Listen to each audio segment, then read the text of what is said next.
इस समय की सबसे बड़ी खबर, सरकारी कर्मचारियों को वित्त मंत्री ने दिया दिवाली गिफ्ट, राज्यों के लिए भी मिली बड़ी सौगात। नमस्कार, आप इस समय देख रहे हैं मगध संवाद और मैं आपके साथ हूँ सुनील बॉबी। आइए जानते हैं पूरी खबर को विस्तार से। यह खबर सीधे दिल्ली से आ रही है। दिल्ली के अनुसार आर्थिक मामलों को लेकर वित्त मंत्री निर्मला सीतारमण ने आज प्रेस कॉन्फ्रेंस में कई बड़े ऐलान किए ताकि अर्थव्यवस्था में मांग को बढ़ाया जा सके। आज ही जीएसटी काउंसिलिंग की बैठक भी शाम 4 बजे से 6 बजे तक है। उन्होंने बताया कि इन प्रस्तावों को खासतौर पर तैयार किया गया है ताकि मांग को बढ़ाया जा सके। इनमें से खर्च बढ़ाने के भी उपाय किए गए हैं। इसके अलावा अन्य ऐलान के जरिए सकल घरेलू उत्पाद जीडीपी बढ़ाने पर भी जोर दिया जाएगा। वित्त मंत्री ने कहा कि कोविड-19 की वजह से अर्थव्यवस्था पर बुरा असर पड़ा है। गरीब और कमजोर वर्गों की जरूरतों को आत्मनिर्भर भारत पैकेज के तहत पूरी करने की कोशिश की जाएगी। सप्लाई पर दबाव अब कम हो रहा है, लेकिन मांग अभी भी प्रस्तावित हुई है। कंज्यूमर खर्च बढ़ाने के लिए सरकार की तरफ से 2 कंपोनेंट का ऐलान किया गया है। इसमें से पहला एलटीसी कैश वाउचर स्कीम है, वहीं दूसरा स्पेशल फेस्टिवल एडवांस स्कीम होगा। इसके अलावा अन्य ऐलान पूंजीगत व्यय में से संबंधित है। कंज्यूमर खर्च बढ़ाने के लिए एलटीसी के तहत कैश वाउचर स्कीम का ऐलान भी किया गया है। वित्त मंत्री ने केंद्र सरकार के कर्मचारियों के लिए लीव ट्रेवल कंसेशन एलटीसी को लेकर विशेष ऐलान किया है। इसके तहत केंद्रीय कर्मचारियों को 4 साल में एक बार एलटीसी का लाभ दिया जाएगा।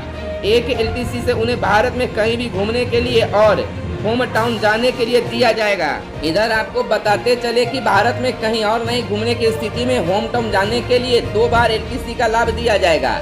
इस स्कीम के तहत कर्मचारियों के स्केल और पद के आधार पर उन्हें हवाई या ट्रेन यात्रा की प्रतिपूर्ति दी जाएगी। इसके अलावा 10 दिन की छुट्टी का भी प्रावधान होगा। वित्त मंत्री ने बताया कि एलटीसी कैश वाउचर स्कीम के तहत सरकारी कर्मचारियों के पास लीव इनकैशमेंट के बाद कैश प्राप्त करने का विकल्प होगा। उन्हें 3 बार के लिए टिकट किराया, 12% या उनसे ज्यादा जीएसटी देता वाले प्रोडक्ट्स खरीदने का खर्च दिया जाएगा। इसके लिए केवल डिजिटल लेन देन की ही अनुमति होगी। जीएसटी इनवॉइस भी जमा करनी होगी। सरकार को उम्मीद है कि एलटीसी कैश वाउचर स्कीम से करीब 28,000 करोड़ रुपए के कंज्यूमर मांग बढ़ाने में मदद मिलेगी। दूसरी ओर केंद्रीय कर्मचारियों द्वारा इन विकल्पों को चुने जाने की स्थिति में सरकार पर 5,675 करोड़ रुपए का बोझ पड़ेगा। पब्लिक सेक्टर बैंक, पीएसबीएस और सरकारी कंपनियों पीएसयूएस के कर्मचारियों इसका लाभ ले सकते हैं। वित्त मंत्री ने बताया कि एलटीसी टिकटों राज्य कर्मचारी और प्राइवेट सेक्टर के कर्मचारियों को भी टैक्स छूट का भी लाभ मिलेगा। ऐसे में अगर सरकारें या प्राइवेट कंपनियां ऐसे ऐलान करती है तो उनके कर्मचारियों को टैक्स छूट का यह लाभ मिलेगा। इधर और बताते चले कि वित्त मंत्री ने गैर राजपत्रित कर्मचारियों के लिए स्पेशल फेस्टिवल एडवांस स्कीम का भी ऐलान किया है। राजपत्रित कर्मचारियों को इसका लाभ केवल एक ही बार दिया जाएगा। इस स्कीम के तहत सभी केंद्रीय कर्मचारी बिना ब्याज के 10,000 रुपये प्रीपेड के जरिए ले सकते हैं। इसे 31 मार्च 2021 से पहले खर्च करना होगा। इधर और बताते चले कि इसके अलावा राज्यों को 50 साल के लिए बिना ब्याज के पूंजीगत व्यय के लिए 12,000 करोड़ रुपए का स्पेशल लोन देने का भी प्रावधान है।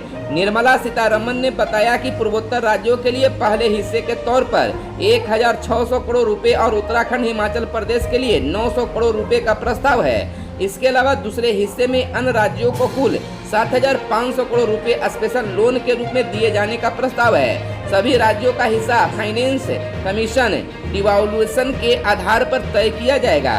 तीसरे हिस्से में उन राज्यों को 2,000 करोड़ रुपए का लोन देने का प्रस्ताव है जिन्होंने आत्मनिर्भर वित्तीय पैकेज के 4 में से 3 रिफॉर्म्स को पूरा किया है।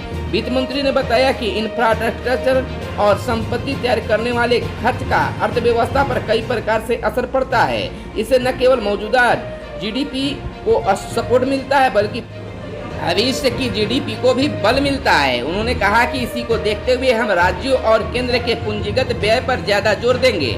उन्होंने बताया कि बजट 2020 में 4.13 लाख करोड़ रुपए के अलावा अतिरिक्त 25,000 करोड़ रुपए रोड डिफरेंस, पानी सप्लाई, शहरी विकास और घरेलू उत्पादन को बढ़ाने के लिए पूंजीगत खर्च के रूप में दिया जाएगा। खबरों में आज बस इतना ही। अगर ये वीडियो आपको पसंद आए तो एक लाइक जरूर करेंगे, क्योंकि आपका लाइक ही हमारे मेहनत का फल होता है। अगर चैनल को सब्सक्राइब नहीं किया तो चैनल को सब्सक्राइब कर लें। धन्यवाद। जय हिंद, जय भारत, वंदे मातरम।